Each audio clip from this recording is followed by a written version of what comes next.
as seen from various angles.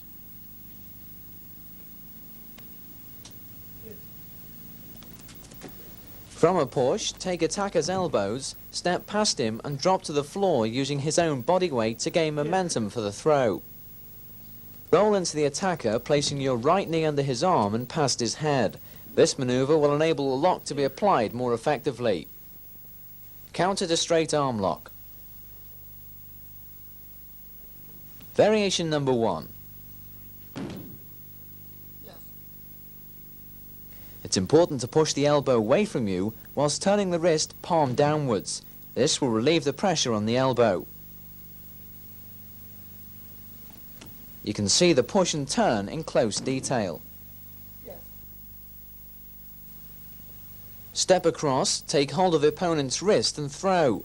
Retain the hold and apply double wrist lock.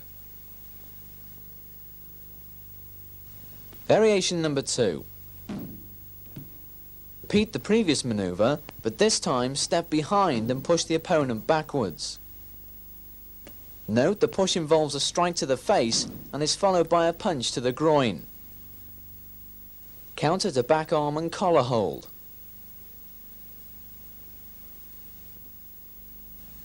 Variation number 1, as demonstrated from various angles. Step forward, strike to ribs, duck under opponent's arm into back hammerlock and perform rolling ankle throw.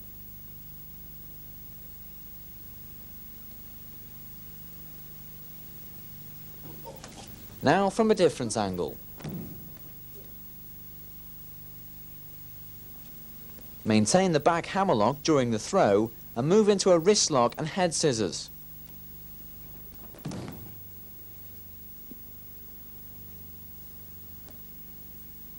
Variation number 2.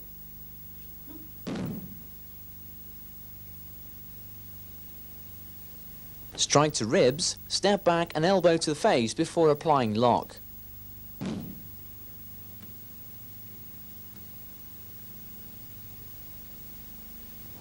Note the wrist and elbow position prior to the throw.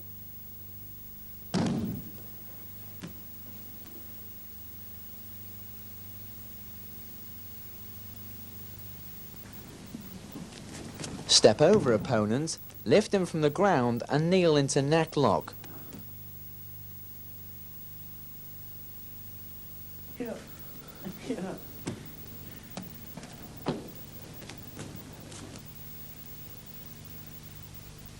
Single or double wrist locks can be applied.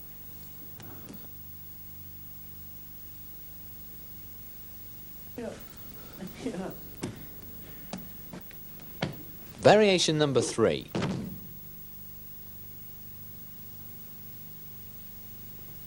Back fist to ribs, break opponent's grip and double lock both arms.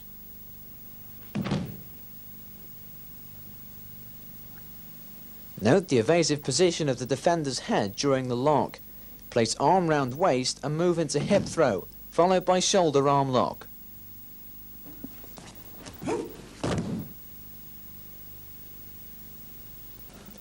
Here we can see the technique demonstrated from a different angle.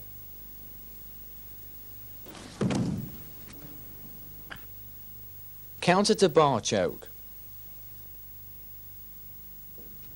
Variation number 1. Kick to the knee, turn wrist and apply pressure to elbow and step forward. Note the rotation of the wrist and elbow prior to lock. Variation number 2. Move into back hock throw. And from a different angle. Points to remember, pull down on left arm and push up on the right prior to the throw. Roundhouse kick to kidneys.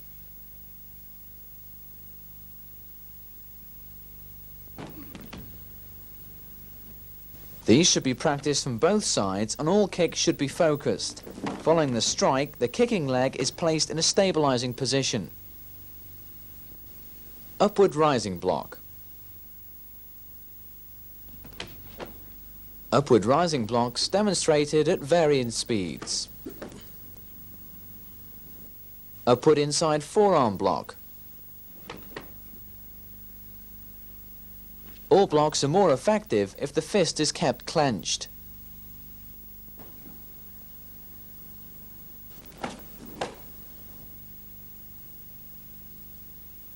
Downward inside forearm block.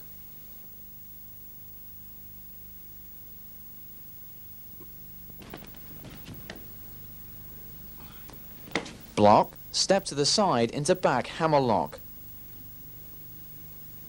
Now from a different angle. The lock is followed by a punch to the ear.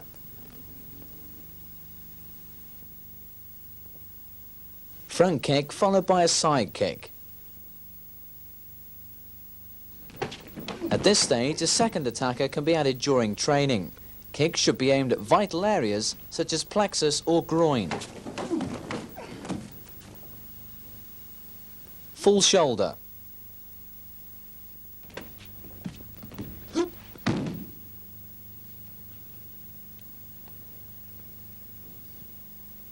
Block and turn underneath opponent's arm, apply upward pressure to elbow, kneel and throw. The technique is seen from the front and is finished with a knee pin and wrist lock.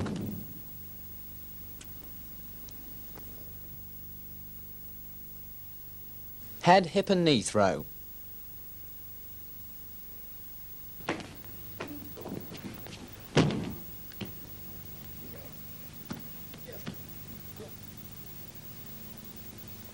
Block and strike with inner forearm to the side of the neck prior to the throw.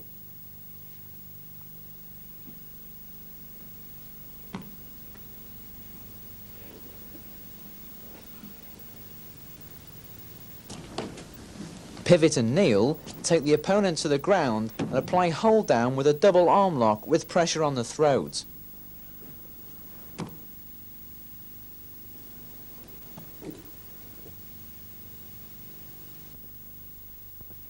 Side thrust kick.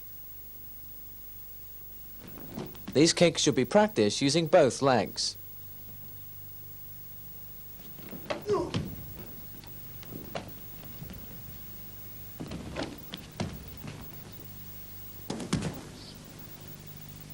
Against the knee,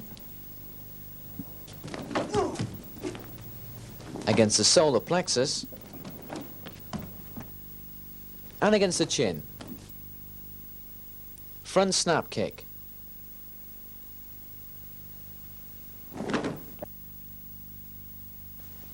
The groin,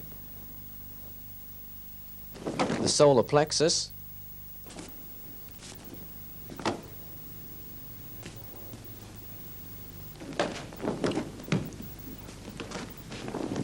the chin.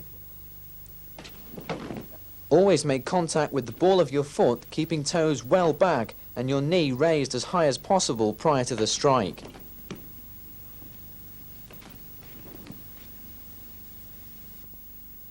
Wedge block.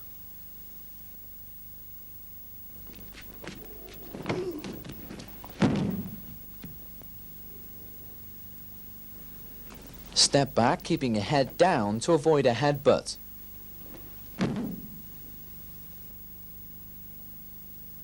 Bring your arms inside the attacker's arms and kick.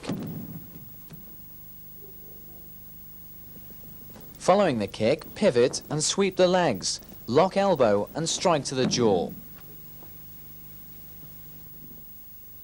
Shoulder wheel.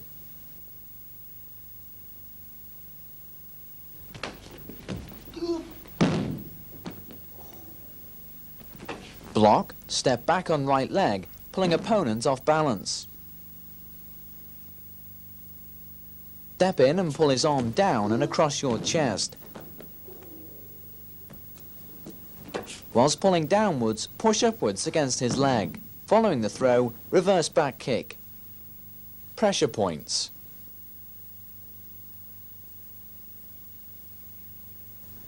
The following pressure points are the most commonly used in Jiu-Jitsu. Once again, care should be taken during application. When the finger or thumb is used, the pressure must be applied with the ball of the thumb, pad of the finger, or the knuckle. At this stage, the student will be required to have a basic knowledge of anatomy to enable him to understand the location of the vulnerable parts of the body.